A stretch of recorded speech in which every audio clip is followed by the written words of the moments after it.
Hello and welcome to the SC Playbook NFL podcast. My name is Jakob Funk and I'm joined by Josh Clutterbuck and Eden Richards as I am each and every week. The podcast is brought to you by our proud partners, Sasha Legal, and this week we'll be recapping some carnage from Week 6 in the NFL. Boys, Week 6 of Supercoach, as I said, a bit of carnage, quite a few injuries. How did we hold up? So with you, Eden, I think you did all right. Yeah, I did actually half decent, 480. Thank you to Drake Maye, who I captained. I was pretty confident he was going to have a big game. And as I said last week, the Patriots have a really good run coming up. So I think they're building really nicely. So I put the C on him. He scored 53, so 106, which added to my score very nicely. Bijan Robinson obviously today went off. And then you've got the reliable Pickens, Smith and Jigba, who really rounded it out. I think my biggest issues are, as everyone, the injury to Puka hurts, and Igbuka. They're two that really hurts. And Roma Dunze didn't have a very good game, and I had McMillan on my bench. So that's probably points I missed out on. But all in all, pretty happy. Yeah, I got 431. I was predicted to get a lot more than that at one point, but then Puka went down with an injury. Igbuka went down with an injury as well. Dunze didn't play too well. Just a couple of guys that I had that didn't really perform. My running backs were really poor this week. Last week I brought in Javonte Williams, only scored 11. Jamar Gibbs only got 14. Cook only got 17, but Bijan got 65. So I didn't hit on my running backs like I thought I would, which is a bit annoying, but I captained Drake Maye.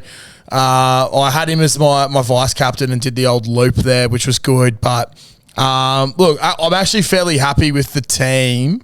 There's just a couple of poor performances, but yeah, I'm gonna go back to the drawing board. I think a lot of the running backs are a bit of an anomaly this week.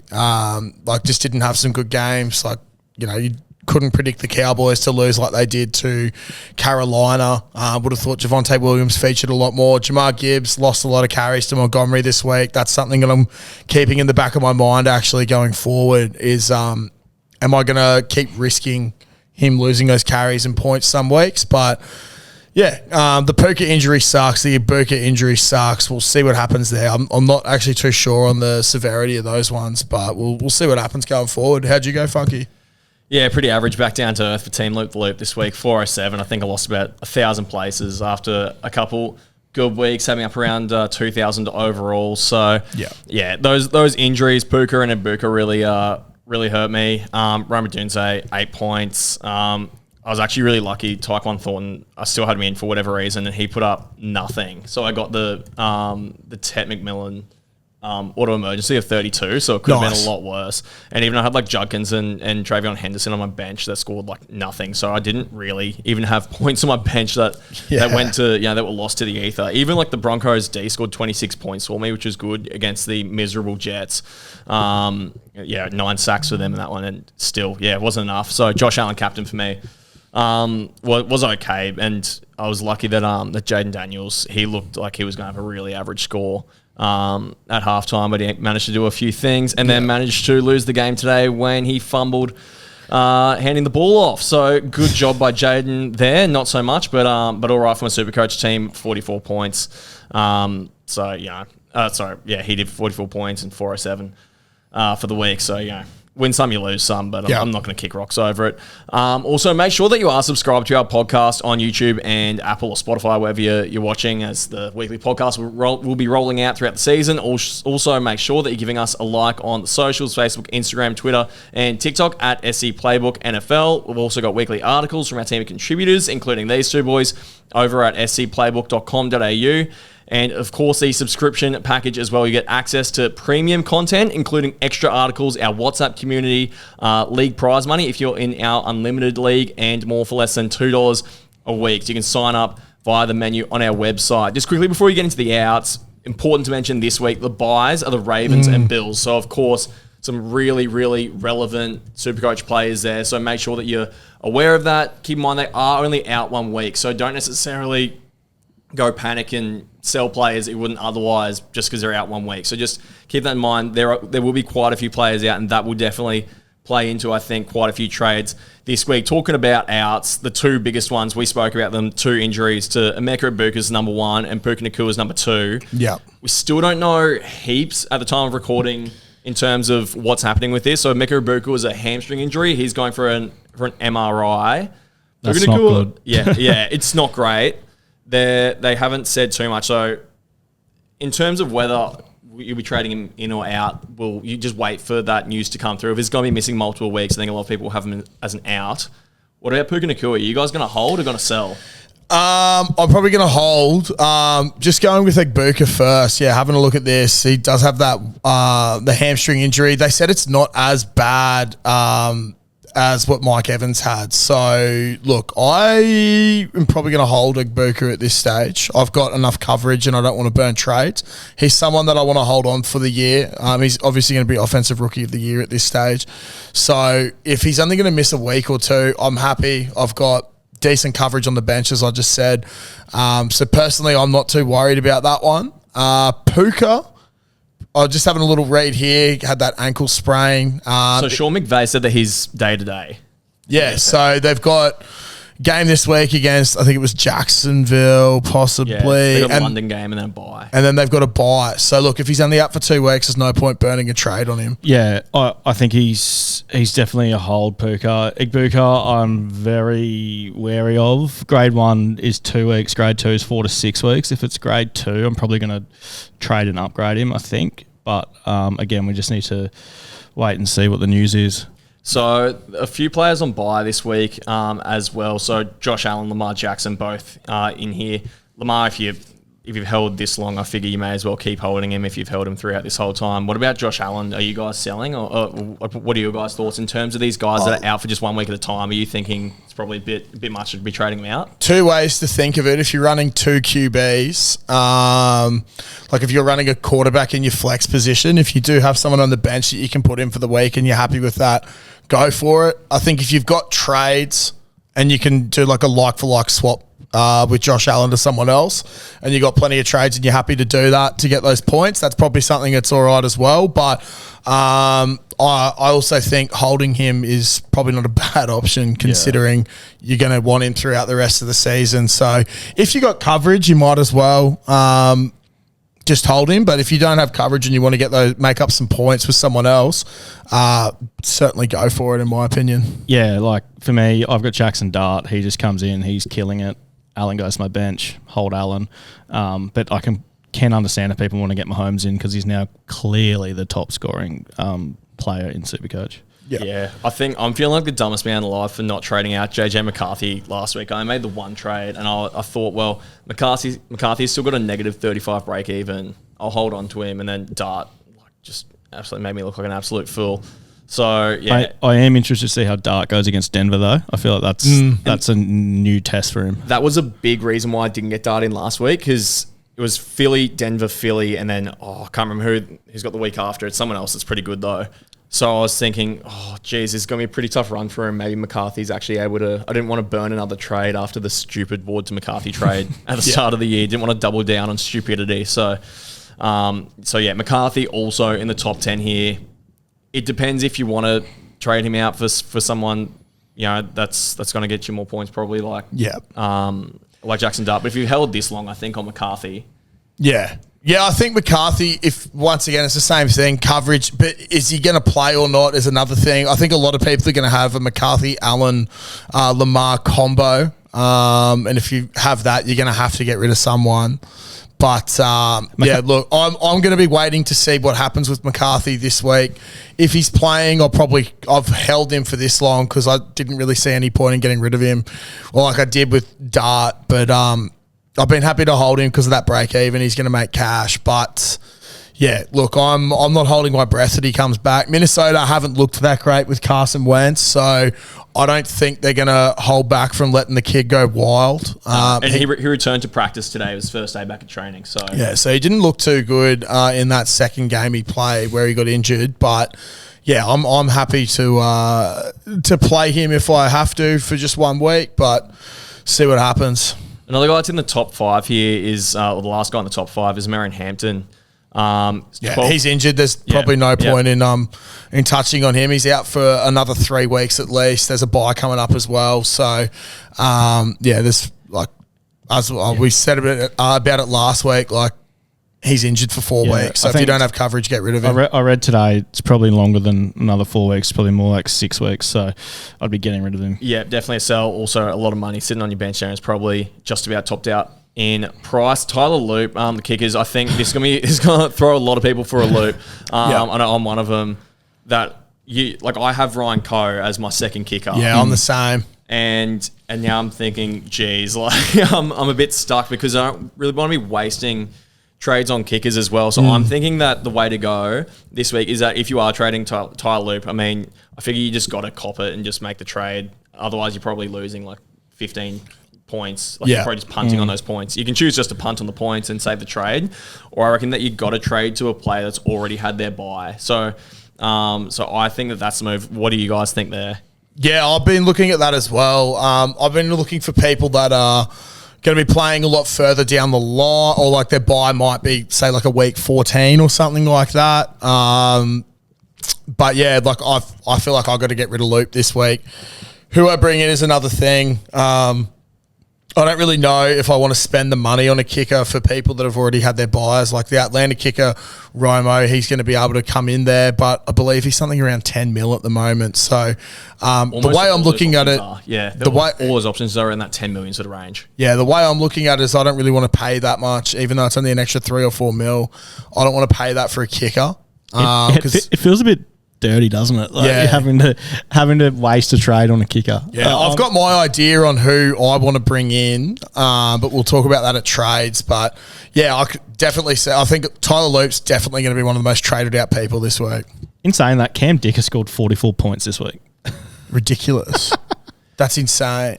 And same as that Eddie Pinheiro from San Francisco. He was he was nobody, and now all of a sudden he's just absolutely nailing it. So we are trashing kickers a bit, but I'll tell you what, some of them are scoring very well. Scoring better than my defense, I'll tell you that much. They can absolutely win you a week if you're playing head-to-head, or they can absolutely lift you over someone else, particularly if you've got a pod kicker, someone that's actually really good, or that's really nailing them and racking up those points for you. Another guy that's in the top 10, number 7 here, Saquon Barkley. He just doesn't look the same as he did last year. I don't think they're utilising him the same way. If you guys are owners, how worried are you at this point if you've held, he's lost 7 million? Yeah, 100%, mate. There's a reason why I didn't get him at the start of the year. I said there's no way he's going to go back to that same sort of production. Yeah. He hasn't broken off those big runs like he did last year. He's older. Philly don't look as good. There's issues in Philly that are I don't know if they're easily fixed either. They sort of had this last year and they got it together where everyone was questioning the coach and the locker room there. But, Antonio Brown's not really getting fed. They're just Saquon's not getting the same sort of runs he did. They're not the same team. Yeah. They've just had Zadarius Smith as well retire from the defense. He's their leading rusher, so the defense is going to get pounded. You'd assume with someone like that going, when you lose your lead sacker, when you lose someone who's leading the team in sacks and there's not really anyone else doing much behind you, that's a bit scary. So I can see that defense doing even worse now, which means they're going to be playing from behind more often, in my opinion, which probably means not as many rushing attempts. Obviously, the passing attempts are still there, but there's so many more options even at that price range that you could get who you should be starting. Yeah, vibes bad there in Philly, potentially. Even worse in Tennessee. They've just fired their coach, poor old Cam Ward. He's another one of the most traded out players this week. I feel like with him, though, if you've held on to him to this point, do you think this is a bit of a silly trade out for some people if you've held to this point? God, I'm happy I didn't go near him. Yeah, I'm glad I didn't get him. But he was never going to be good. When you're the number one pick, you're going to a team for a reason, and that's because they stink. Unless somehow another team stuffed up their trade with their pick the previous year. He was never going to be set up for success. He's a he's a decent player, but he doesn't have the team around him. Look at someone like Drake Maye, who last year went to New England, who were absolutely terrible. This year they've slightly improved the team. Drake's play has improved. Cam, maybe next year he's going to be someone to look at as a cheapy option to make a bit of cash, but doesn't have the team around him. If you've got the money, you can straight trade to Dart. He's only $1 million more expensive, and Dart's got a -33 break even. It's definitely not too late for Dart either.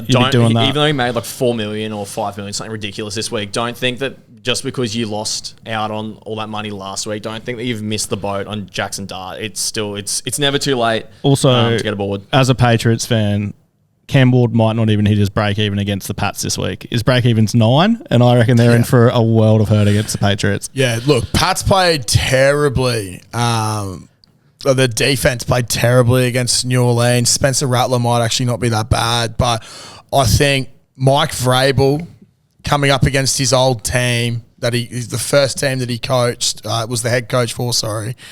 There's no way that he doesn't have New England up for this, and that locker room loves him. So they're going to want to go out there and just absolutely obliterate Tennessee. So very, very keen to see that happen. Yeah, like I'm really in a predicament with my defenses this week because I've got New England going up against Tennessee. Then I've got Denver, who's been really good, and we're talking just before. I think they've got Minnesota this week. Yeah. They've got the Giants and Jackson Dart. So like and both Scatterberg. And Scatterberg. Shaky Giants. Start the Pats. It's honestly it's really a coin flip for me. I haven't decided yet. Like I think I'm probably leaning New England just because Tennessee are an absolute shambles there. And as we said, probably a pretty easy trade to Jackson Dart if you got Cam Ward. The number 10 most traded out player this week, I think this is a bit silly. I'm a guy that owns and I won't be shifting him, is Javonte Williams. Yeah. So he just had a down week, as we mentioned earlier, Klutzy. Do you feel like this is just a massive overreaction to one bad game? Yeah, 100%. He was in more of a shootout this week. So people are just overreacting to this one. He was in a shootout. I think he's one of the premier backs at the moment. He's in a high scoring offense. They're coming into a game against Washington where they're going to have to use the run game. I don't know why you'd be trading out the 5th ranked running back in Supercoach. I think that's so silly. Exactly. There's going to be games where, like, Dak's a very good quarterback, and he's going to be games where he tries to win it on his arm. But mate, DeAndre Swift has just come from a game against them where he scored 48 points. Javonte Williams is a better back than DeAndre Swift. He's looked really good this year. Absolutely cut them to pieces. So I'd be holding on Javonte Williams. If you made him, you wouldn't have started the season with him either, most likely. So unless you're upgrading to like a Jonathan Taylor, I'd be keeping him. Yeah, Denver legend there. Javonte Williams will certainly be staying in my team. All right, boys, before we get into the ins for this week and the captaincy calls and all the rest, we've got to give a huge shout out to our sponsor, Sasha Legal. Yeah, think of them like your set and forget captain in the courtroom. There's no DMPs, no dud picks, just straight wins.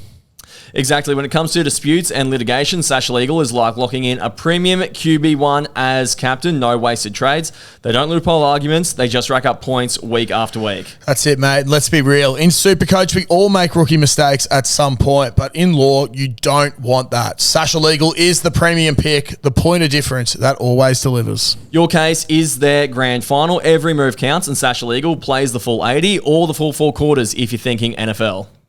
So if you need serious legal muscle off the field, lock them in. Sasha Legal is your captain's choice for litigation. They have offices in Sydney and Brisbane, but it doesn't matter where you're based. Reach out and they can look after you. To do so, just flick them a message on Instagram at sasha.legal or call them on 073185 2404 or email info@sashalegal.com.au. Very good. Moving on to the most traded in players this week. I think this guy, the number one guy, has become a must-have in Supercoach. He looks like a top 5 wide receiver now. It's Jackson Smith-Njigba from Seattle. He's just really elevated this year. I think he's a must-have. Yeah, mate. We were talking off camera with some of the boys from before, from BBB, and in draft leagues, I shunned, just like Jack did, I shunned Jackson Smith-Njigba, and I went with T. Higgins around the same sort of spot, and I'm absolutely shooting myself in the foot because this guy is producing. He's averaging 35 points a week, just come off a 52-point week. Sam Darnold's favourite target. Like, the amount of receptions this dude's getting is ridiculous. He just gets targeted, and those touchdowns are going to start to come even more, I feel. Yeah, mate, I I feel like I crow every week about on this podcast because at the start of the year I was so keen on him. Yeah. And I'm enjoying watching him. He's getting so many targets, so many catches, and like he's leading the league in yards. Like he's that guy. Get him in your team. Yeah. Like, I think the thing as well is that if you are going to trade out Igbuka, is I think 5 million more, or actually less than that. I think it's about 3 million more. So you probably don't need heaps of money in the bank to do that. And if you are someone that is going to get rid of Puka Nacua as well, he's a very achievable price still, 17 million. I feel like with where he is right now, he's only still going to go up in price. So it's probably, I think this is the best week. If you don't have him already, this is the best time to get on board for Jackson Smith and Jigba. Just to put into context how well he's going, he's got 696 yards. Puga's got 616. Yes, I know he got injured. Then you have to go all the way down to Pickens in third position at 525. Who's been awesome. Yeah, who has been awesome himself. Like, and that just shows how good a season Smith and Jigba's having. Yeah. Yeah, actually, George Pickens, someone else that's in this list, is ranked number 10. I'm someone that I'm glad that I got on board a few weeks ago. I think it's not too late to get Pickens in as well. Like, I think Smith and Jigba's the number one option here for your receivers around this sort of price range. But if you already have him, I think Pickens is a pretty good sort of secondary pick there. What do you guys reckon? My only thing is CD Lamb is close. Yeah. Very close. Yeah, CD's close to coming back. Look, like whether they just turn into this hectic offense after that is another thing. But when CD comes back, that'll then be George Pickens, CD, Jake Ferguson, and Javonte Williams all to get receptions and be fed the ball. So, as I said a couple of weeks ago, I think he's a great short-term option. The thing, I heard some chatter saying, is CD still going to be their number one guy when he comes back? And I'm like, that's sort of ridiculous to say because like he is the number one option there. He's an absolute freak. He's one of the best. I think Pickens is awesome. Pickens on any other team is a number one receiver, pretty much. Like barred your Cincinnatis and your Seattles and that sort of thing. Like he is the guy, but CD is the guy in the Cowboys. Yeah, freakish talent. Another guy that we saw go off this week, number 3 must trade in and play another receiver, is Drake London. He went off today. I've still probably personally, it's pretty tough. Like, would you guys go London over Pickens with CD coming back? Because yes. Yeah, with CD coming back, I'd go London over Pick. I just don't think like London's 15 mil. Pickens there's going to be too much of a competition. Like you're not going to have, if you got Pickens and CD Lamb there, one of them is going to be targeted each week, and like by opposition defenses and by Dak Prescott as well. Like you're not always going to have those performances from Pickens. I think Drake London's the clear-cut number one choice. My only issue with London is how well Penix plays. I feel like Penix is getting better every week though. So maybe it's going to be, let's have a look midway through the year at how Atlanta's going and how Penix is going. And then like Drake London's someone who's certainly on my radar. I just think you should be looking for people who have that clear upside as like they are the number one target. I think I lost faith in London after the first 3 games, and I said early on that I had pretty high hopes for the Falcons this year, and I think we're starting to see that. Yep. So the first 3 games he had 150 yards in total. In the last 2 games he's had 250. Yeah. Two games over 100 yards. Like I feel like they're building, and the way that London did it today in the first quarter, he had over 100 yards. So ridiculous. he could have had another touchdown. Yeah, and he almost had 2 touchdowns. It's like a 40-yard touchdown or something, wasn't it? And then when you've got Bijan Robinson running the ball like that just makes London's life so much easier. I think that's the biggest thing, and Robinson is the number 8 most traded in. We'll get to him now since you brought him up, but like he is being unlocked. Now, like for ages they've split carries with him and Algier as the second running back, but Bijan just broke his most yards in a game, that's receiving and rushing combined.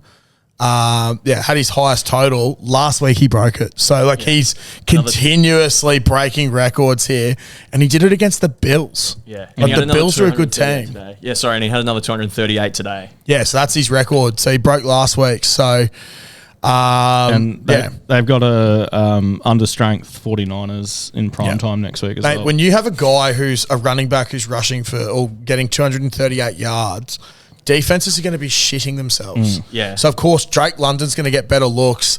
They're going to probably want to stack the box a bit more, which opens up Drake London. Like, if this keeps happening, as long as the run game is going well in Atlanta, Drake London's going to eat.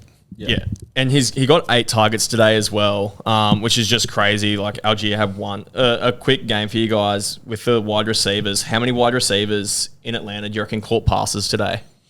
There wasn't many because I looked at one stage and Penix's yards, it was basically all Drake London. I think Drake London got basically everything. I'm going to say 2. I'm going to say 1.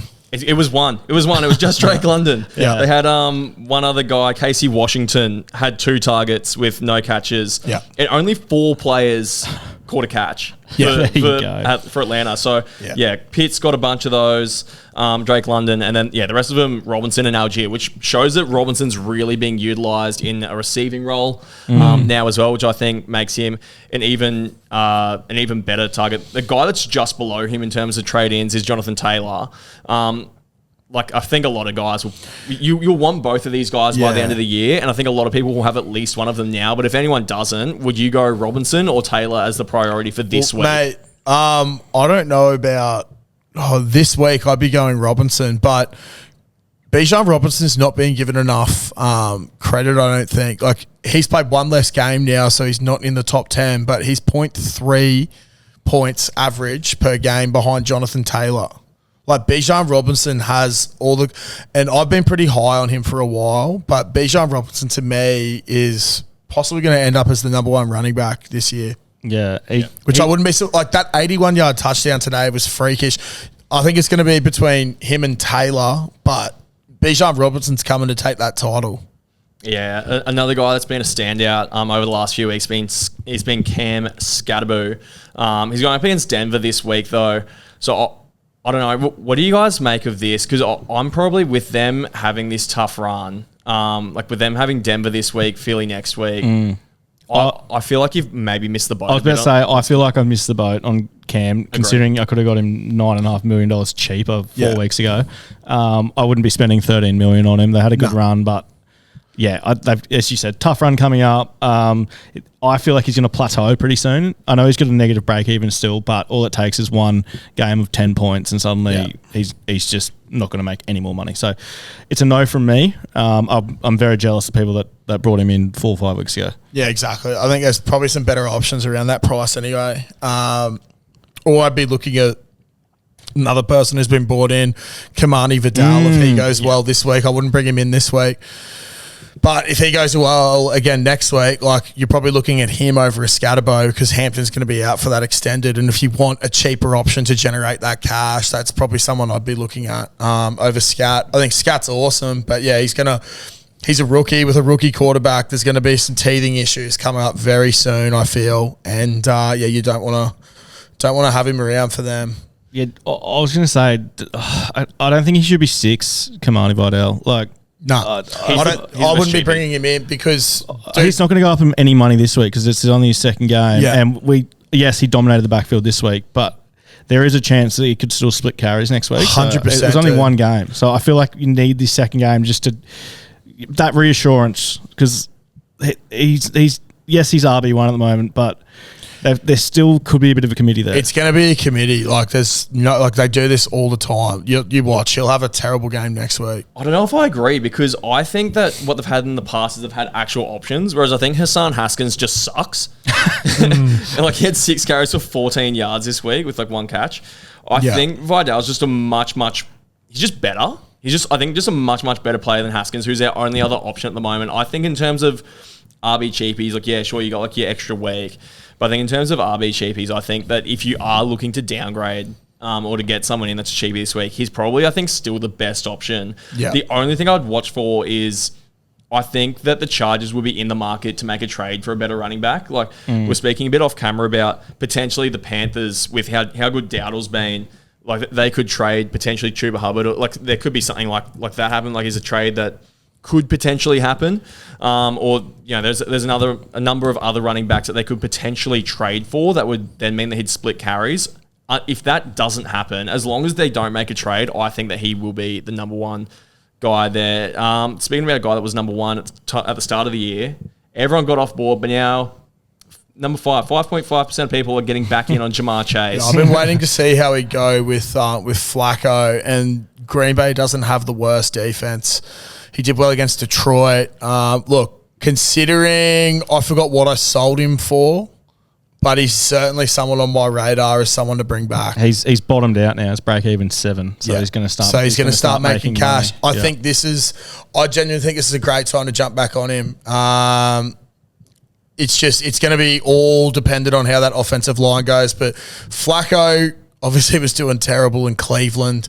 I think he's on a slightly better team now. He's probably happier where he is, and he's got better weapons. So he knows that he's just going to be looking to get the ball out quickly. I feel like we're going to start seeing some 10 to 15 reception games from Chase. Yeah, despite all the shit canning that we said in the last couple of weeks, he's still the 6th highest ranked wide receiver in Supercoach, which he's going to come back. Crazy to me because we were acting like, and don't get me wrong, the Bengals are shit, but I'm actually very impressed that he's ranked 6th, despite that O-line and what he's had to deal with. Oh, mate, 100%. Like, he's come back in a big way. Like, them trading for Flacco, obviously, it just changed everything there. For me personally, though, I'm not going to jump back on board just yet because I only traded him out for $19.9 million. Yeah. And it's like, sweet, I guess I've made in the makeup of things $1.6 million if I get him back in.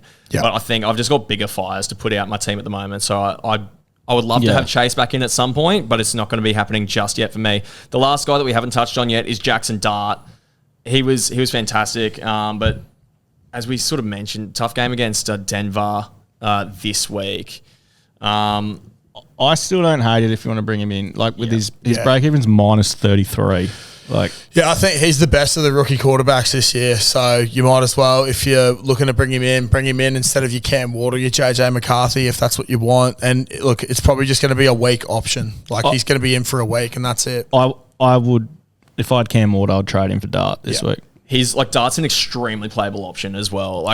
We've seen that, not so much that because he's doing anything amazing through the air, but he uses his legs well, and he uses them a lot, which translates extremely well to Supercoach there. So I think that he's going to be a very viable option and will probably just be a good backup, honestly, to have in case anything happens and you need an emergency guy to bring in at QB. He'll plug a hole there, I think, if you need it. With that in mind, boys, what are we thinking for trades this week? Will we all be using a boost? Because I think I will be. No, I'm going to save my boost this week. Look, at this stage, if JJ McCarthy's healthy, I'm just going to keep him and just accept that he might not score that many points. But he does have a minus 35 break even, so he's going to make coin for me. But I'm happy to play him against Philly at the moment, which might sound crazy, but I'm also going to get rid of Tyler Loop. I'm actually looking at the Pats kicker. Because of the reason why I'm looking at the Pats kicker is because of their run of games they got coming up. He hasn't necessarily scored the greatest at the moment, but he's only 6.63 mil. He's got a break even of 0, so he's going to make a little bit more cash. I don't want to spend 10 mil on someone. His stretch of games he's got coming up are Tennessee, Cleveland, Atlanta, Tampa, Jets, Cincy, Giants, Buffalo, Baltimore, Jets, and Miami to finish the year out. I'm pretty happy to go the hot hand. I don't know if he hasn't scored as well. He scored 26 and 10 the last couple of weeks, but I feel like New England's starting to click. Drake Maye, who I brought in last week, I'm very, very high on. So, I'd rather get the points there. And they don't have a bye until week 14, so I'm happy to do that. I also think Baltimore without Lamar and just Baltimore at the moment aren't scoring too well, so I don't really want to keep around a shit kicker. Yeah, which is completely fair. What about you, Eden? A lot of my trades are just going to depend on Igbuka and how bad this injury is. If it's anything more than 3 weeks, I'm probably going to cash in and trade him. To be honest, I'm going to have to lick my wounds. I'll probably bring back Drake London after I got rid of him. Just how much he's being targeted. And how much better Atlanta look over the past couple of weeks. I think that's probably the way I'm leaning. And there's nothing worse than having to bring back someone you traded out. But, sometimes you got to just do it. Yeah. And then, look, at the moment, that's probably the only trade. I'm just conscious of trades. I've got 15 left, which is not a lot. So I do need to be very careful with the trades I make. So at the moment, one trade. Yeah. I will say as well, the only other thing I'm considering is if JJ's not if JJ plays, sweet, keep that. The other thing I am thinking of is if Igbuka and Puka are both done, I need to bring in two receivers. So I'll play Golden. I've also got Quentin Johnson, who's injured too. Now, I'd probably rather keep, even though he hasn't done anything for me, it'd be shit to burn a trade, but I'd rather keep Nacua and Igbuka on the bench. So if Igbuka's not out for that long, I would probably keep him on the bench with Nacua for like 2 to 3 weeks. But if he's out, and get rid of Johnson and bring back Jamar Chase.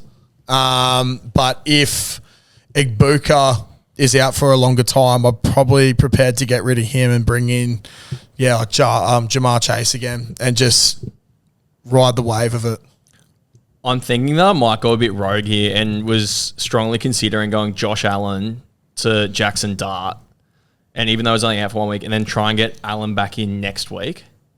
But this will depend if McCarthy plays, or even get Allen back in 2 weeks. I don't know. It's a bit of a rogue choice, but that's why I was. It's the way I was leaning. Like, look, I've got 15 trades left, 1 boost. If you got that much cash, like, why would you get rid of Allen when you can just do a straight swap for McCarthy to Dart and just bench him for the week if you're going to bring him back next week? Yeah, so I'm like just short. Like, seriously, I think about 200K short of going Loop to Chris Boswell. Yeah. Tyquan Thornton, who's got to go to. Yeah, that was your worst trade of the year, was Tyquan Thornton. He made $3 million so for me. On him. He made $3 million for me. He did the job. That's all I wanted from him. And he came through clutch for me by not playing today and giving me Ted McMillan's, or by not doing anything today and by getting Ted McMillan's 32 off my bench. So that was a great play by him. I think that was the most valuable thing they did for me all year. But you know what? I'll just take my $3 million and run with it, to be honest. So I'm definitely going Thornton to JSN this week. And then I'll have to go Loop to another kicker. My 2 options is I go Loop to a kicker that's going to have another bye at some point, and then I'm able to go McCarthy to Dart. Great. Yeah. If not, if I want to go to a kicker that's not going to have another bye all year, I think Boswell's probably the best option. There's a couple guys that are around this. They're all around the same price range. So they're all around this sort of 10.5 to 11.5 million sort of price range. I get one of those guys in, but that means I'm just short of going McCarthy to Dart. So I'd have to go Allen to Dart, because I think I've just got to get Dart in this week, because I sort of want Allen. I feel like you probably can get away with going for a cheaper kicker, but that's just me. One guy that I did want to touch on is Devon Achane. Yeah, he had a massive game on the weekend. Is he a buy? Like, potentially, dude. He they don't really have much going for him, hey, but they seem to somehow always be in the game, which is crazy. His numbers this season have been really good. Like, he's top 4 for running backs in yards. Yeah, look, he definitely seems like someone I'd be keen to get in. I'm starting to look at, when I look at my team, I've obviously got like Ashton Genty and Still and Jamar Gibbs and stuff. I'm starting to think about, do I want to keep them for the rest of the year? He's also got 7 touchdowns. Yeah, pretty crazy. Dude, he's a good dual threat. He doesn't really have anyone. I could definitely see why you'd be keen on getting him in, man. Yeah, I'm tempted. He has been on my radar, and they don't really have the worst schedule coming up either. He scored well. Like, the thing about him is they score well every single week. But even so, I just hate the whole situation in Miami, to be honest. Still, even now, Tua's no good. Yep. He sucks. As far as I'm willing to go with Miami is Waller. That's my one player maximum from the Dolphins. I don't know if I could bite the bullet and get Achane in as well for me personally. Yeah. So plenty to think about this week. You know, you guys might have convinced me to just go a cheaper kicker, but my problem is that if I go a cheaper kicker, I feel like I may as well just not trade Loop at all, because I'm going to have to trade out that other kicker then at some point as well anyway. Then I may as well just save the trade and just cop the 15 points or whatever I won't get with Loop this week. Could do that.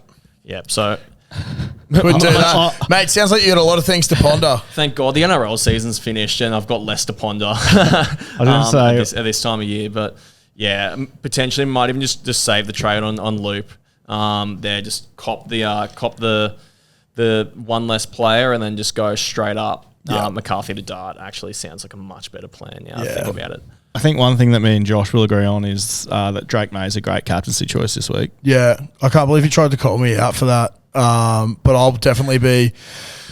Yes, sorry, Funky. Can't believe you tried to call me out for captaining Drake Maye. Like, he literally scored 53 points and did way better than Josh Allen. Like, the numbers he's putting up are insane. He's elite.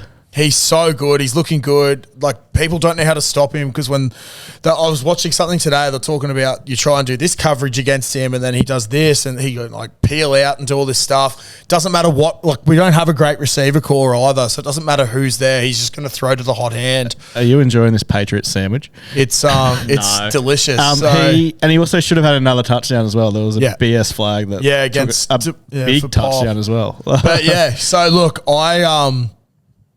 mate, I'm so high on Drake. I'm even considering keeping him when Lamar's healthy, based on his strength of schedule.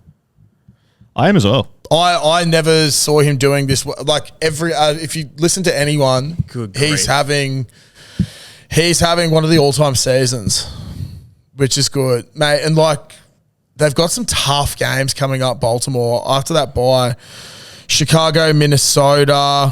Well, that's pretty much it. Or they play Cleveland again, who he didn't score well against. There's a couple of tough games coming up for him. So, yeah, we'll have to see what happens. Jump on board, mate. To see what happens. No, I'm okay. Thank you. Like, who are you captaining? I mean, I understand the appeal, but he only scored 23 against Buffalo like last week. He played really well though. Yeah, and that was against one of the elite teams. Yeah, he scored 23 points. Yeah, well, you're coming, 5,000? Exactly, mate. Yeah, so that's it. So, yeah, he had the 23, but around that, 52, 40, 46, 53. So, yeah. The writing's on the wall, mate. Yeah, the writing's on the wall. He's doing well. Mate, he's the top. Like, if you have a look at player rankings at the moment, he's number 7. I think that's all well and good. But, okay, the bit where I draw the line, though, is keeping Drake Maye when Lamar comes back. Yeah, well, he's only averaging 8 points less than... Let's have a look at where Lamar is, mate. Lamar is currently averaging... No, it's not the wrong way. Averaging? For average per game. Number 2, 46. Righto, fair enough. 46.5, but if you can get him for $7 million cheaper, it allows you to get better running backs in, and he's only averaging 5 point... I'm surprised 25% of people still own Lamar Jackson. Yeah. 5.7 points per game behind Lamar for $8 million cheaper. I just realised that we forgot to mention him as well, actually, in the trade-ins, I think. But Pat Mahomes, did we touch on him? I don't think so. But would you take, for Supercoach right now, would you take Drake Maye or Pat Mahomes? I've been going Drake Maye. I went Drake Maye purely because he has 3% ownage against 19.6. Mahomes is the number 1 player in Supercoach this year. Yeah, but he's only averaging 8 points more. So it's a bit of a point of difference. It's 8 points a week. I love Drake, but... Am I going insane? Mahomes is cooking. Yeah, Mahomes is doing really well. There's nothing wrong with that, but... He's got Washington, Buffalo, Denver, Indianapolis, as well as Houston, the Chargers, and Denver again to come this season. Where like he's cooked against, the Chargers, correct? Cooked against Philly, they haven't been great. Didn't cook against the Giants, who haven't been great. Cooked against Baltimore, who's one of the worst defenses. He cooked against Jacksonville, who are good, and cooked against Detroit, who aren't a good defense. I'm just sick of the Chiefs. So he's just scored 50 plus the last 3 weeks. I just don't want Patrick Mahomes in my team. To be honest, I'm sick of the Chiefs. I'm happy to go with someone who's on a lower percentage with a better strength of schedule. Who are you captaining? Well, I'm captaining Jaden Daniels this week because like half the reason why I got him in is because I've got the terrible dog shit Dallas defense this week, I'm hoping they absolutely goes off against. He scored 64 against them last year. So for me, he's the easiest captaincy choice ever for me, Jaden Daniels. For what it's worth, I completely understand the Drake Maye captaincy stuff this week, Tennessee, and I know that he's been really good. I draw the line at taking him over guys like Lamar and Pat Mahomes. But maybe the that's just reason me. why, if you were listening, the reason why I took Maye was because it allowed me to bring in better running backs and better receivers. Oh, yeah, I understand because it saves that. up $8 million, which gets me more points overall, and that's why I'm sitting a lot higher than you on the rankings. Fair enough. And hey, trust me, no one is more sick of Pat Mahomes than me because I got my dumb team has to play him twice a year every year, and I think we only beat him for the first time ever last year. So anyway, much to think about in the weeks to come. But anyway, for this week, I'll be going Daniels. You guys both going Maye? Yeah.